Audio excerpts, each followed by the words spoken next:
મેં તમને કહ્યું કે વાયરલ વિડીયો કેવી રીતે શોધી શકાય, પરંતુ જો તમે ત્યાં જ સીધા જ વાયરલ વિડીયો લો અને તે જ પ્રકારનો વોઇસ ઓવરથી વિડીયો બનાવો તો તમારો ફેક્સ વિડીયો ક્યારેય વાયરલ થશે નહીં. ફેક્સ વિડીયો વાયરલ કરવા માટે તમારે લખાણની જરૂર છે. ખતરનાક હૂક સાથે સ્ક્રિપ્ટ જો તમારા વિડીયોની ક્લિપ દ્વારા તમારા વિડીયોમાં સામેલ કરવામાં આવે તો આજે તમને ચેનલનું ફેક્સ વિડીયોનું વાયરલ સાથે એ જ મજબૂત ફેક્સ વિડીયોની સ્ક્રિપ્ટ લખવાનું કહીશ. તમને સંપૂર્ણ ચેનલની સેટિંગ પણ કહીશ. તો ચાલો ચેનલના તમામ યુટ્યુબરો તેમના વિડીયોમાં કયા હૂકનો ઉપયોગ કરે છે તે જાણીએ.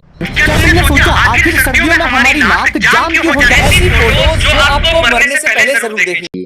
સાથે કોમેડીનો ઉપયોગ કરીને તમારા મિત્રોને તમારા વિડીયોમાં પૂરો જોઈ શકે છે. હવે તમે નટ એપ્લિકેશનનો આ વિડીયો ક્લિપ ધ્યાનથી જોશો. હવે આપણે આ જ વિડીયો ક્લિપ ઉપર એક વાયરલ વિડીયો બનાવવાનો છે.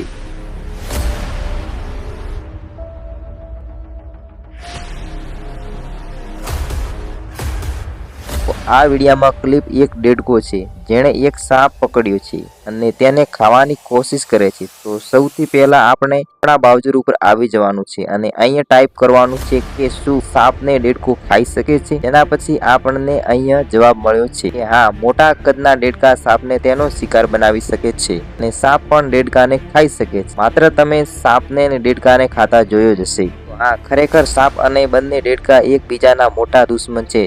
જે રીતે સાપને દેડકાને ખાવા માટે પીછો કરે છે તેમ વિપરીત પણ થઈ શકે છે, કારણ કે જેમ દેડકાને લાગે છે કે સાપ આપણા કરતા નાનો છે અને તે તેને પકડીને ખાઈ શકે છે, તેમ આ રીતે તમારી સ્ક્રિપ્ટ લખવાની અને તમારા વિડીયોમાં અનુસાર તમારે વાયરલ વિડીયો તૈયાર કરી શકો છો. તમારી શરૂઆતની 9 સેકન્ડના હૂક ઉપર તમારો ફોકસ રાખો. ત્યાર પછી આવી રીતે સ્ક્રિપ્ટ લખીને ટેક્સ્ટ માટે એક વિડીયોની જરૂર પણ પડશે. તો તમારી સ્ક્રિપ્ટ પ્રમાણે તમે વિડીયો ક્યાંથી ડાઉનલોડ કરી શકો છો તેના માટે અમુક એપ્લિકેશન છે ને અમુક વેબસાઇટ છે. જો તમે વેબસાઇટ ઉપર આવીને એપ્લિકેશનને સર્ચ કરશો તો તમે જોઈ શકો છો અહીંયા ખતરનાક વિડીયો ક્લિપ આવી છે. અમે તેને અહીંથી ડાઉનલોડ કરી ઉપયોગ કરી શકીએ છીએ. આ વેબસાઇટ ઉપરથી તમારા વિડીયોને મુજબ તમે ક્લિપ સરળતાથી ડાઉનલોડ કરી શકો છો અને સર્ચમેનમાંથી એપ્લિકેશનમાંથી તમે સરળતાથી ડાઉનલોડ કરી શકો. તમારે આ રીતે તમારો વ્યક્તિગત બ્રાન્ડ વેલ્યુ બનાવી શકો છો. તો આજના વિડીયો માટે બસ આટલું. આ વિડીયો તૈયાર કમ્પ્લીટ થઈ ગયો.